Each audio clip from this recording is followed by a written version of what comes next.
And welcome back, everyone. So this is, obviously I've been planning to do this for a little while, but this is basically my A review and B predictions about A, like Pokemon Legends Arceus, and B Gen 9. Um, so first and foremost, Pokemon Legends Arceus. I've been playing this now for about 2 weeks. I only just finished the main story yesterday because I have to work and all that. I just don't get a lot of free time to play it nonstop, and I have a social life too, and I have a girlfriend who would like my attention some days. So it's been a little hard to like get through. Plus, I've also been taking my time with the game, playing it. My overall thoughts: I am in love with this game. This really is something that we needed desperately in the Pokemon community. Something fresh, something new, something that does not follow the traditional formula, but still acts as a Pokemon game in the similar fashion of the mainstream games. You're no longer linear. You can just go wherever you want as soon as areas open up. Is it truly open world? No. But is it open world as I think Pokemon's ever going to get? Probably. You'll probably see like advancements in open world like styles, but this is more than enough. One area of this game is more than like triple the size of the wild area in Shield and Sword. It is diverse. The biomes are all, unique. The Pokemon, the AI, the interaction there is fantastic. It's annoying as hell when a Paris shows up because Paris apparently hate your guts. But and everyone who's played the game at this point knows exactly what I'm talking about. But it is just so I love actually interacting in the real world with these Pokemon and just trying to catch them as is. You don't have to just sneak up on them and then go into the battle screen. You can do what you're doing here and just try to attack them and not then throw your mon out and try to do battle with them. It's great. The story is so rich too. It is obviously Sinnoh in the past before it was Sinnoh, but it is so rich and vibrant and there's so much lore.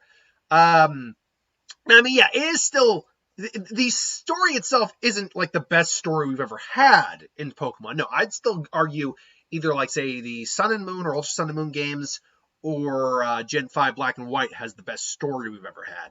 This is still, hey, you got to stop the bad thing from happening and you got to fill out the decks. That's what you got to do.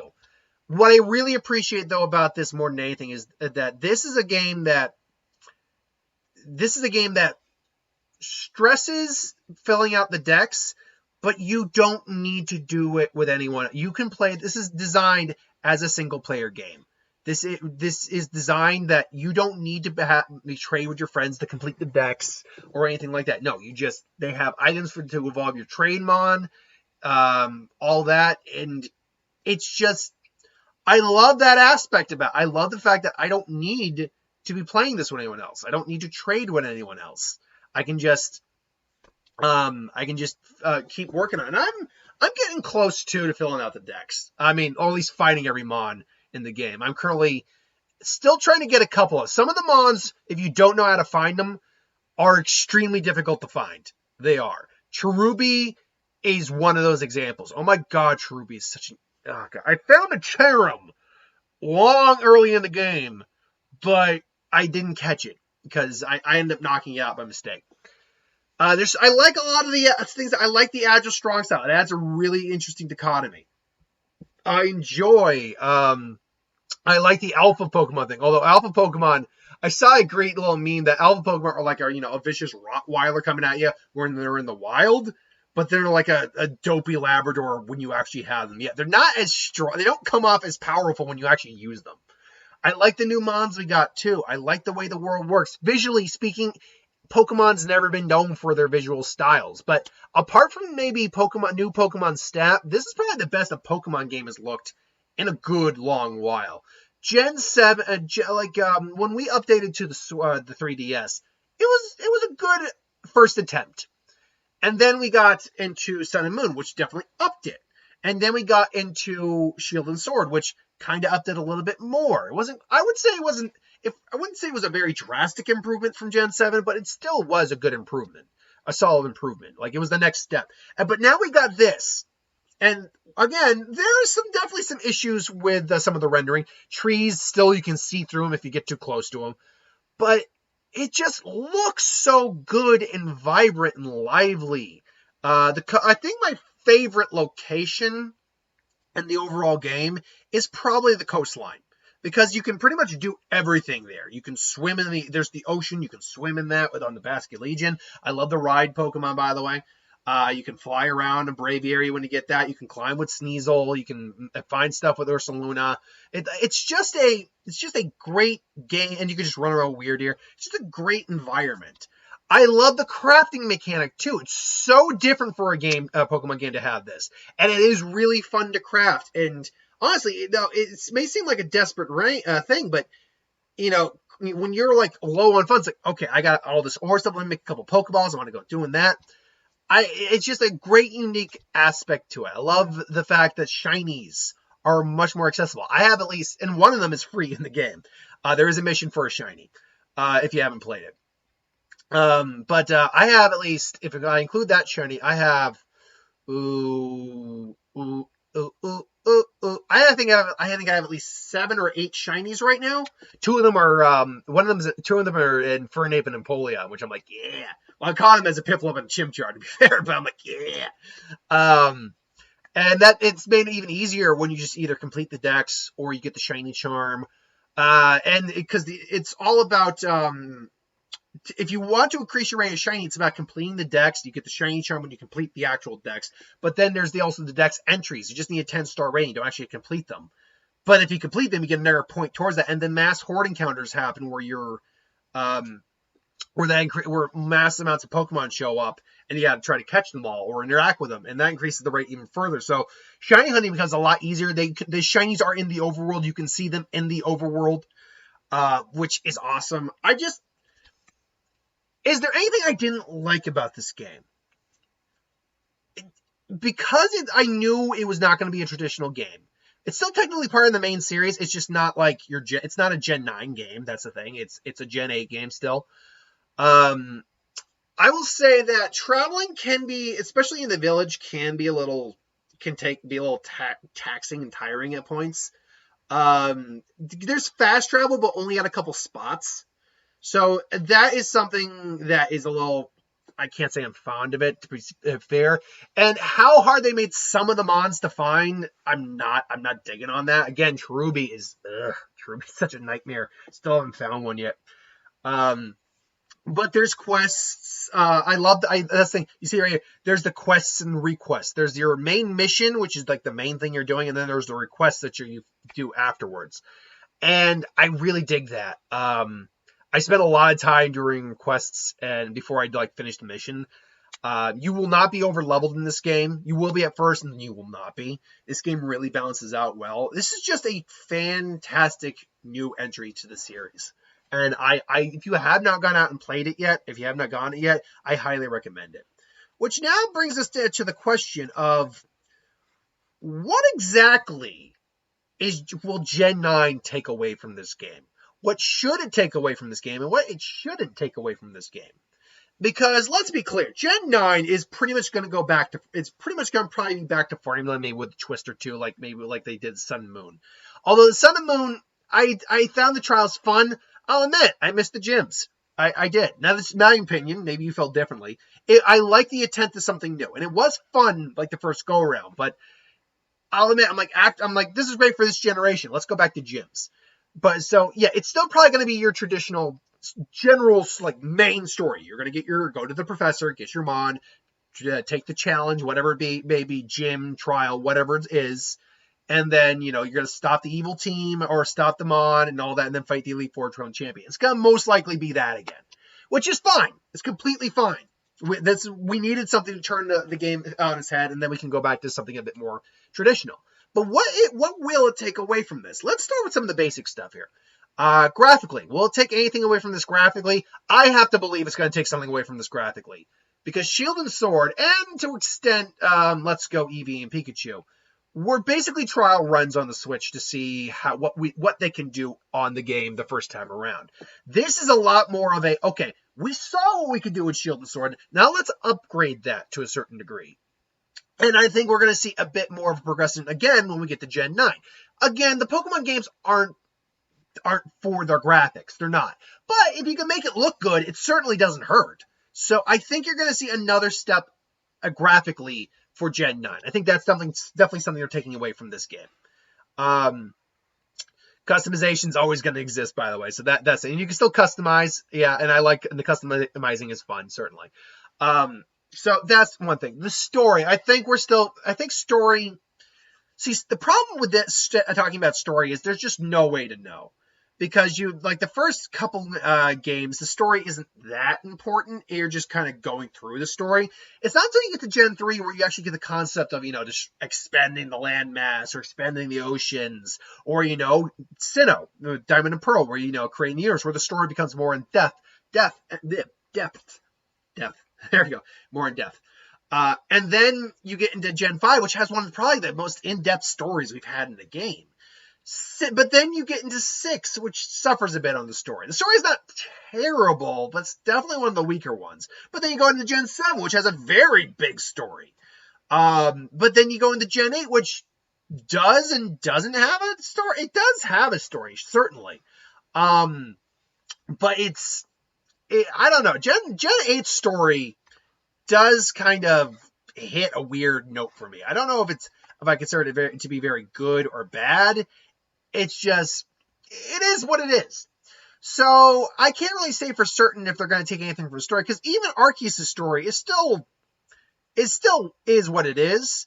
That's not to say it's bad. It's just, it is what it is. It's a decent story. So I at least think we'll get a decent story in Gen 9. Mon, we'll always get new Mon. It is, though, going to be interesting where we're going to be with the new Mon. I think regional forms are going to be carrying out through the remainder of the generations. However many generations they continue to get until they decide to stop making Pokemon games, which I don't think, as long as you're making money, you're ever going to stop. But I think with the new Mon here, and we don't have a lot of them. I believe we have we have the new Weather Trio one, Inanimus, I think it is, the new Weather Fairy one. We have Ursaluna, we have Basculegion, we have Weirdeer, we have Sneasor, and was there another one? I'm trying to remember. I want to say there was, and I'm blanking on it. But that's 5 that I can think of off the top of my head. Cleavor. There was Cleavor. So I think that's 6. Let's just say 6. I think we're at 900 and some odd Mon now.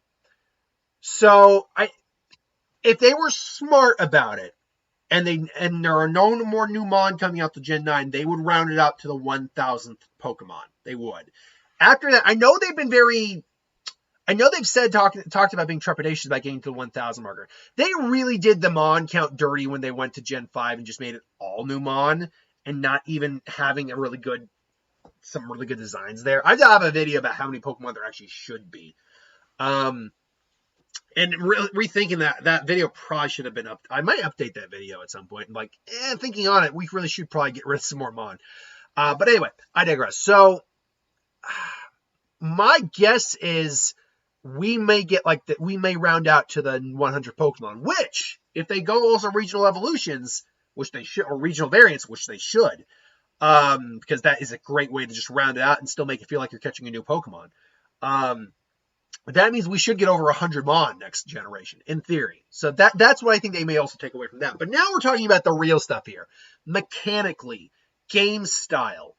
What are and aren't they going to take away from this game? Well, first and foremost, it's going to go back to a linear storyline, I think, or at least a linear path of travel to some degree. I think you'll still see some open areas, definitely. They're not going to get rid of that because I think they've learned people like those. You're still going to get static Mon in the overworld. You're going to get that, 100%. You may still get the random encounters, though. I think you may still do random encounters, especially for rare Mon. Like, Mon, you're not going to just stumble across. Sizzlepea was a great example. You can't really find that in the overworld, but you can find it in patches of grass. However, I think they may take something away from this where it's not going to just be they're wandering around in the grass. I think they may actually be wandering around overall, like in the wild area, a bit more just in routes in general. Now, I could be dead wrong on that, certainly. What I don't think you're going to see happening is what they do here in this game, and I'm going to move my cursor here, where you have Pokeballs, or your Mon, and where you have your team and your items pretty much available right there.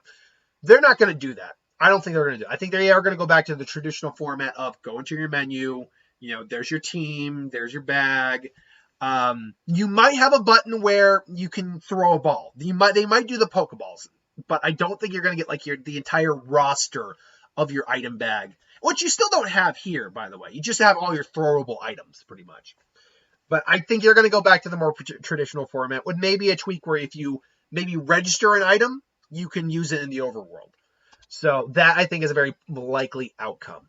The battle style as well. First and foremost, the abilities will come back. That is one thing that is notable in this game. There are no abilities. I was talking about my coworker who's got the game. He's loving it. We're talking about, well, if they do DLCs, which it does seem like very possible they're going to do DLCs. You'll notice there's plenty of areas with clouds here that still exist when the game is fully complete. So there's probably going to be DLCs. But it's like, well, yeah, do you think they're going to add Slacking in there without an ability? I'm like, no, because Slacking would be hacked as all hell without having to turn on ability.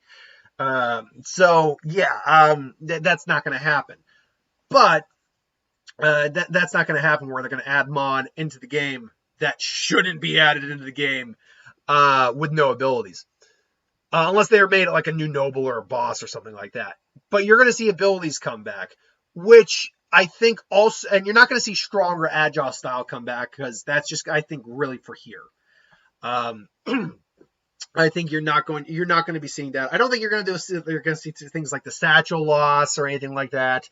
So you're not going to see that. The riding Pokemon will probably be carried over. They're just not going to be the same Pokemon because they've done away with HMs at this point. Ever since Gen 7, no more. You don't use HMs. You use either like a bike or use fast travel or a burr or whatever. You have those available already. But I think one final thing they'll take away from this game is maybe upping the difficulty a little bit. Now, I'm not saying make it as difficult as this game because this game actually can be hard at points, like legitimately. You can be knocked out in the overworld and lose a bunch of your stuff in your item bag. That is scary. That's when I mentioned earlier, Parasites are nightmare fuel. They just attack you for no reason other than you exist. There's some that are very peaceful and don't do that, but others are just very cantankerous creatures. But yeah, I think we will see an upped level of difficulty on some level. I think, for instance, like the experience share seems to do it pretty evenly in this game, and I think while you might get over leveled again in the beginning of Gen 9, I think it's going to balance out very quickly that you may actually have to train yourself up to certain degrees. I also, by the way, don't think we're going to see crafting again. I think crafting is going to be kind of, if we get more Legends games, which this game is doing very well in sales from what I know, so if we get more Legends games, this game is going to, we're going to see crafting within the Legends games. We're not going to see them in the main generation games. So, I mean, is this game, really, what are the takeaways from this game that Gen 9 can learn? Well, difficulty isn't a bad thing. Make it more difficult. Make it more accessible. Definitely. People like the open world aesthetic, so maybe doing a bit more of that will be helpful. Definitely up the graphics game a bit. Certainly can't hurt. Offering new Mon, always fun. More regional evolutions as well, certainly. But also, just give us something that's unique. Obviously, we're not going to get a Legends type game with Gen 9. We're just not. I just don't see that happening. Because then what's the point of Gen 9 if it's just another Legends game? No, but if you can take away at least some of the aspects of this, the traversing the world a bit more, it still would be a linear game, I think. I think it's still going to be a linear game, but I think you're going to get more options in each area. I think that's what. And when you get more HM ride Pokemon, you can go back to previous areas, go find items you never couldn't find before, catch Mon that probably exist in early routes. For instance, there might be, I'll use just existing Pokemon. There might be a Snorlax sleeping in Route 1 that you can't access until like your third gym at that point. and then you can go back, use your ride Pokemon, get to that guy. Something like that. Make it more unique. Make it more like, hey, make it worth going back to these routes. Like, things along those lines. I think that are the kind of takeaways Gen 9 hopefully will do. But this is all just my opinion and theory. What do you think? What do you think Gen 9 is going to ultimately take away? Let me know in the comments below. But thanks for watching. Hope you enjoyed. Like, comment, share, subscribe. As always, you want us to review something, put in the comments below. Let us know. We'll do a review of it at some point. Hit that bell if you want to be notified. And I'll see you folks for the next one. Have a good one.